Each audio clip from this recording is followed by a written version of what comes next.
তো ওইখানে আমরা ওইখানে গির্জার মধ্যে লেখা আছে সর্বপ্রথম উইলিয়াম ক্যারি উনি যখন এখানে আসছেন কলকাতা থেকে খ্রিস্ট ধর্মের দাওয়াত নিয়ে, সেটা কমপক্ষে এখন থেকে প্রায় 250-300 বছর আগে, 225 না 227 মতো, অর্থাৎ প্রায় 200 বছর আগে এখানে আইসা ওই ব্যক্তি খ্রিস্ট ধর্ম প্রচার ওই দিন আছে। আচ্ছা তাহলে বলেন 200 বছর আগে রাস্তা কেমন ছিল? 200 বছর আগে গাড়ি ছিল এসিওয়ালা, হাজারতে আসছে উনি 200 বছর আগে নাকি?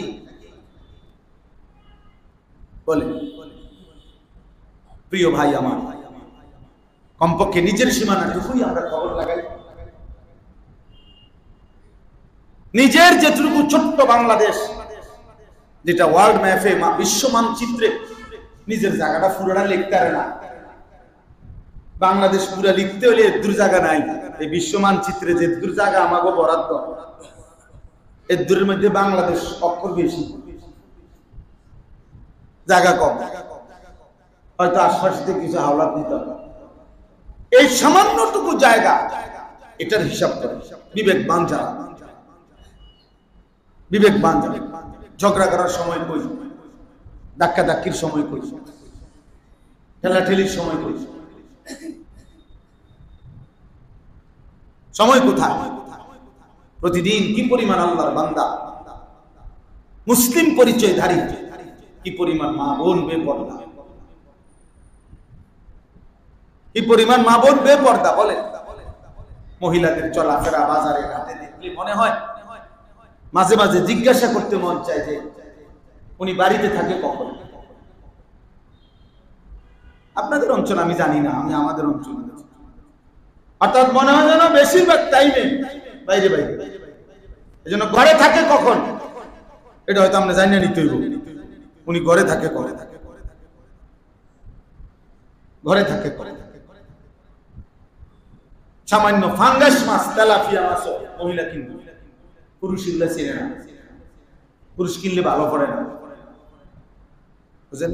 পুরুষ তেলাপিয়া বললে রুই মাছ কিনা লাগে, রুই মাছ বললে ফাঙ্গাস মাছ কিনা ফেলে, বেড়ি চালা, বেড়ি বুঝে সব। একটা বদনা কিনতে হইল মহিলার চয়েস, বদনার মধ্যে একটা কালারের বিষয় আছে। একটা সামান্য বদনার আবার কালার কি? বদনা তো বদলাই না, এটা কালারের বিষয়। কালার চয়েস করতে হলো মহিলা বাজার থেকে, বদনার কারণ। এদেরকে কে ফিরাবে? এদেরকে কে ফিরাবে? যেদিকে তাকাবেন মুসলমানের লাখ লাখ যুবক, চেহারা সুরত, সারাদিনের চলাফেরা উঠা বসা দেখলে মনে হয় কতদিন হয় আল্লাহকে চিনে না, ও জানেও ও কতদিন, গত কতদিন, 6 মাস, 1 বছর, 3 বছরে এমন কোন দিন তার ভাগ্যে জোটে নাই যেদিন সে 5 ওয়াক্ত নামাজ। এমন অসংখ্য আল্লাহর বান্দা আপনার আমার চারদিকে, যেই কোন গলিতে, যেই কোন আনাচে কানাচে যাবেন দেখবেন এমন হাজারো বান্দা আছে খোদার 365 দিনে যে কোন দিন ফজরের নামাজ পড়ে। ওরে ফিরাবে কি? ওরে ফিরাবে কি? একজন বক্তা, 2 জন বক্তা, 3 জন বক্তা, কয়জনকে ফিরাবে? একজন মানুষের পক্ষে কতক্ষণ সম্ভব? কিন্তু সারা পৃথিবীতে মুসলমান হলো সারা পৃথিবীর জনগোষ্ঠী আন্তর্জাতিক হিসাব 4 ভাগের 1 ভাগ, 1/4।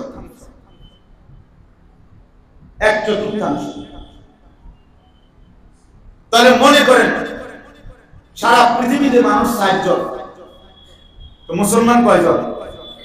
1 জন। তাহলে এই 1 জন মুসলমানের ভাগে মানুষকে আল্লাহর দিকে ডাকা, ঈমানের আহ্বান করা, এ তার ভাগে দায়িত্ব পড়ে কয়জনের? 3 জনের।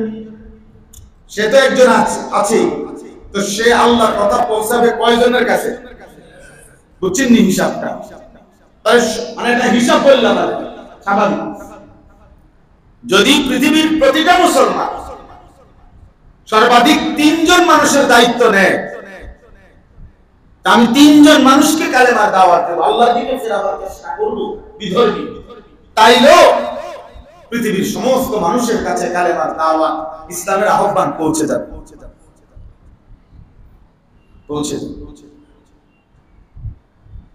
কিন্তু আমাদের সেই ফিকিরটা কোথায়? কে করবে এই ফিকির? আমি একবার অস্ট্রেলিয়া থেকে দাওয়াত ও তাবলীগের একজন মুরব্বী আসছিলেন, আমার শায়েখ আল্লামা মুফতি মুশতাকুর নবী কাসিমি হযরতের মাদ্রাসায় সুদন্যপুরে। উনি বয়ানের মধ্যে বলছিলেন খুব আবেগ দিয়ে, শুধু অস্ট্রেলিয়াতে এমন অসংখ্য দ্বীপ এলাকা আছে, সাগর পাড়ি দিয়ে যেখানে যেতে হয় দ্বীপ, সেখানে অল্প অল্প কিছু মানুষ থাকে, কোথাও 5,000, 2,000, 10,000 জনগোষ্ঠী, যারা সভ্য পৃথিবী থেকে বিচ্ছিন্ন, তারা তাদের মতোই খায় দায় ঘুমায় চলে ফিরে। এই আধুনিক পৃথিবীর কোনো কিছুর সাথে তাদের কি নাই, সম্পৃক্ততা নাই। তিনি বলেন এরকম অসংখ্য অগণিত মানুষের পৃথিবীতে, ওইখানে তারা দেখছে যাদের কাছে ইসলামের আহ্বান, কালেমার দাওয়াত কেউ পৌঁছায়, কেউ পৌঁছায়। বলেন আমাদের বাংলাদেশের উপজাতিদের কাছে, উপজাতি যারা যাদেরকে বলে বা ক্ষুদ্র নৃগোষ্ঠী যাদেরকে বলে, তো এদের কাছে 1000 মাইল দূরে থেকে খ্রিস্টানরা আসা প্রতিদিন বাংলাদেশে, আপনাদের এই সাইড উত্তরবঙ্গের ওই সাইড, প্রতিদিন খ্রিস্ট ধর্ম প্রচার করা হয় এবং প্রতিদিন বাংলাদেশে খ্রিস্ট ধর্মের দিকে মানুষ ঢুকতেছে। কারো হয়তো ইসলাম ধর্মের পরিচয় ছিল, ছেড়ে দিছে, কারো হয়তো কোনো ধর্মের পরিচয় ছিল না, সে খ্রিস্ট ধর্ম গ্রহণ করেছে। আমি নিজে দেখছি দিনাজপুরে, নিজে গেছি, গির্জা পাদ্রী পরিবার সহ ব্রাজিল থেকে আজীবনের জন্য এসে থাকে। ব্রাজিল কোথায়? চিটাগাং পরে দিয়া ফেনীর আগে, কথা বলেন না কেন? কোথায়, কত দূর?